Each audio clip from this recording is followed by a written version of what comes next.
जुक्ति ना जाने तो अमृत फायदाकारक निवडतु अमर बनी ना શકે એની જે પીવાની યુક્તિ છે ને કળા છે ને એ આવડવી જોઈએ.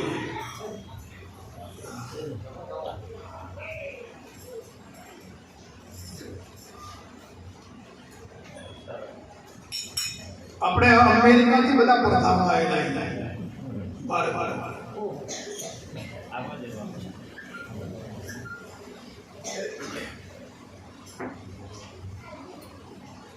જવાહરલાલ ઇન્દિરા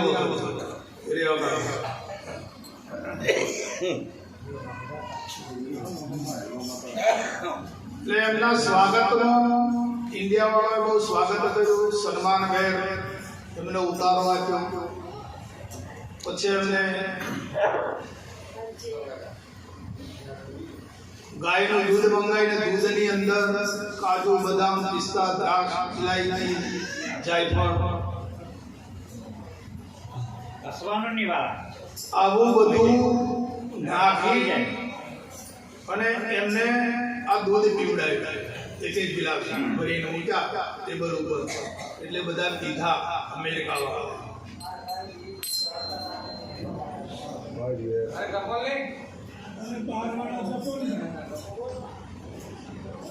અને પીધા પછી એમને એમ થયું કે ક્યા બાત कैसा है रस है. अपने इंडिया में अमेरिका में इतनी मिलकत है लेकिन ऐसा रस अपने कभी देखा नहीं. बहुत मजेदार रस. अच्छा इंडिया वालों पूछो कि रस कहाँ से लाते हो, रस कहाँ से निकलता है. પછી એમણે કીધું કે ભાઈ આ તો અમારે અહીંયા ગાયો વધારે, તો ગાયના દૂધમાંથી અમે અંદર ખાડ નાખી, સાકર નાખી, કાજુ, દ્રાક્ષ, મેવા બધું અંદર નાખી તમને આ રસ ગાયમાંથી નીકળે છે. એમ આ પીવાની જે યુક્તિ છે ને એની વાત. માણસ પાસે ઘણું હોય છે ને પણ એનામાં યુક્તિ નથી.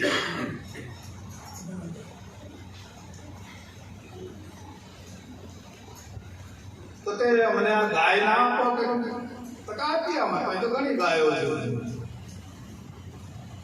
પછી આપણે ગાય એરોપ્લેનમાં ચડાઈ આવી. પેલા લોકો ગયા કાળુદાન પણ આ લઈ તો ગયા પણ દોતા નહોતી હોય. ખાલી એટલું જાણતા હતા ગાયમાંથી આ રસ નીકળે છે, દૂધ નીકળે છે, આટલું જ જાણતા. આ જગત આખું બધું આમ જાણે જ છે. જગત આવું બધું તો જાણે છે કે ભગવાન આમ છે, આ માતાજી આમ છે, આવું છે, તેવું છે, બધું જાણે છે. પણ એને મેળવવાની, માતાજીને પ્રાપ્ત કરવાની કે ભગવાનને પ્રાપ્ત કરવાની યુક્તિ નથી. જાણે છે બધું, આખું જગત દોડે છે, મેળવવાના પ્રયત્નો કરે છે જગત, પણ એમનામાં યુક્તિ નથી. જગત અજ્ઞાનનો ભરેલું છે.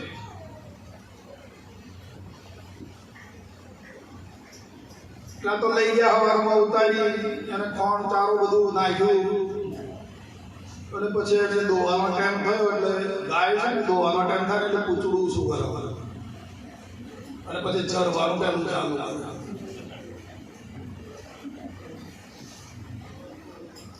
ગાય ચરવા મળી એટલે પેલા બહુ ઘણી લઈને દોડ્યા કે એ રસ નીકળા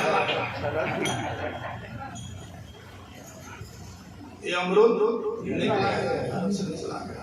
બોગાણું ભરી લાવ્યા અને પછી અંદર કાજુ અને બદામ અને દ્રાક્ષ ને આવું બધું અંદર મસાલા બધા નાખી ને ગાળીને પછી પીવા મળી. મૂળો बगड़ी गया. ये क्या गया? इंडिया में तो फर्स्ट क्लास, भारत में तो फर्स्ट क्लास रस मिलता था, अच्छा रस लगता था ना. ये खारा खारा लगता है.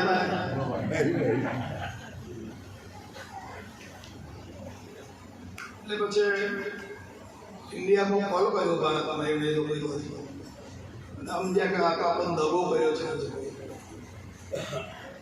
કોલમાં કીધું કે તમે અમને દગો કર્યો છે. તે કેમ? તો તમે જે ગાય આપી અને ત્યાં જે અમને રસ પાયો, દૂધ પાયું, એ અમને અહીંયા મળ્યું. તો કે કેમ?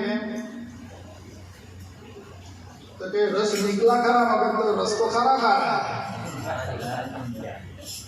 એટલે આ લોકો સમજી ગયા કે બેટા મને ધોતા વળતી નથી. આ તો સાહેબ દોઈ જાણે એની બરિયારી છે. વસ્તુ તો છે, વસ્તુ નથી એવું નથી. આ દુનિયા પર ભગવાન નથી એવું નથી.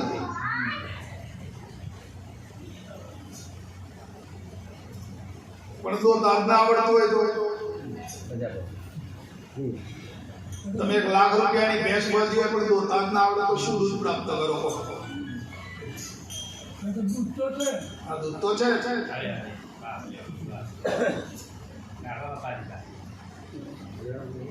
પછી ઇન્ડિયા વાળા સમજી ગયા કે આ દૂધ પીતા નથી પણ મોટર પી લે છે. એટલે ભાઈ એ ટકા સારું કહે અહીંથી માણસો મોકલ્યા અને દૂધ તો શીખવાડ્યું ત્યારે દૂધ પીતા. એમ જ્યાં સુધી કોઈ અનુભવી દોનારો ના મળે ને ત્યાં સુધી સાહેબ અમૃત કદી ચાખવા મળે એવું નથી. અને અમૃત પીધા વગર અમર થવાય એવું નકર મરવાનું છે ને.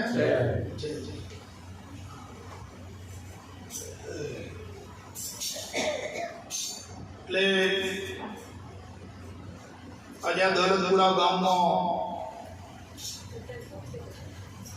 ખરેખર એક અચંબા જેવી નવાઈ લાગે છે.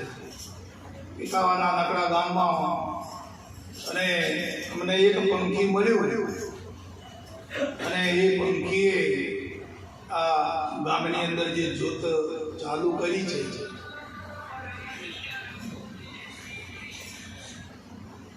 એટલે ધન્યવાદ કહેવાય. શંકરભાઈ 2 વર્ષ પહેલા 3 વર્ષ થયા 3 વર્ષ થયા 3 વર્ષ પહેલા એમણે વાવ્યા મુવાડે આ જ્ઞાન એમણે ત્યાં આ દીક્ષા લીધી અને એમના અંતરમાં એમને એવો ઉદ્વેગ થયો કે મારે ત્યાં આવા સંતો વધારે અને સંતવાણીનો પ્રોગ્રામ કરે, જ્ઞાનનો પ્રોગ્રામ કરે અને અમારા ગામની અંદર આવું આબેહૂબ વાતાવરણ સર્જાય એવી એમને ભાવનાથી એમણે 1 મહિના પહેલા પ્રોગ્રામ લેવા આવ્યા કે ભાદરવા સુદ બીજને દિવસે તારીખ 17/9 અમને બાપુ કે પ્રોગ્રામ જોઈએ છે. મેં કીધું હું તો કચ્છમાં જવાનો છું, કચ્છમાં ગયો હતો. આ પ્રોગ્રામને લઈને વહેલો આવ્યો. તો ધન્યવાદ કહેવાય આ શંકરભાઈને કે આટલા આવી કપરી કસોટીમાં પણ ને બુરાભાઈ એને બધે સંતો રિક્વેસ્ટ કરી કે આ વરસાદમાં તમે એમાં પ્રોગ્રામ મુલતવી રાખો. અને ખરેખર સંતો 50% નથી આવ્યા. ન કે અહીંયા આખા ગામની અંદર તમારે બધું આખું એ થઈ જાય. લગભગ 250-300 ભક્તો આવવાના પણ બધા દૂરના ભક્તો બધા રોકાઈ ગયા છે, નથી આવી શક્યા. અહીંયાના અડધા વરસાદના ભાવે છતાં વરસાદ થતો કે ના મારે તો પ્રોગ્રામ કરવો એટલે તો એમનો આજે જે ભાવ હૃદયમાં હતો એ ગુરુ મહારાજે એમને એ ભાવ પૂર્ણ કર્યો છે અને એમના જીવનમાં ગુરુ મહારાજ ખૂબ શાંતિ સ્થાપે અને એમના જીવનમાં ગુરુ મહારાજ એમના પરિવારને ખૂબ સુખ શાંતિ આપી દે. ગુરુ મહારાજ આપણે બધા એવા પ્રાર્થના કરીએ કે શંકરભાઈના જીવનમાં ખૂબ અઢળક સુખ અને શાંતિ ગુરુ મહારાજનું સ્થાપન થાય અને એમનું જીવન ધન્ય બને અને એમનો જે આત્મા છે એ પરમાત્મા સ્વરૂપ બને એવી આપણે બધાએ પ્રાર્થના કરીએ. બોલો સદગુરુ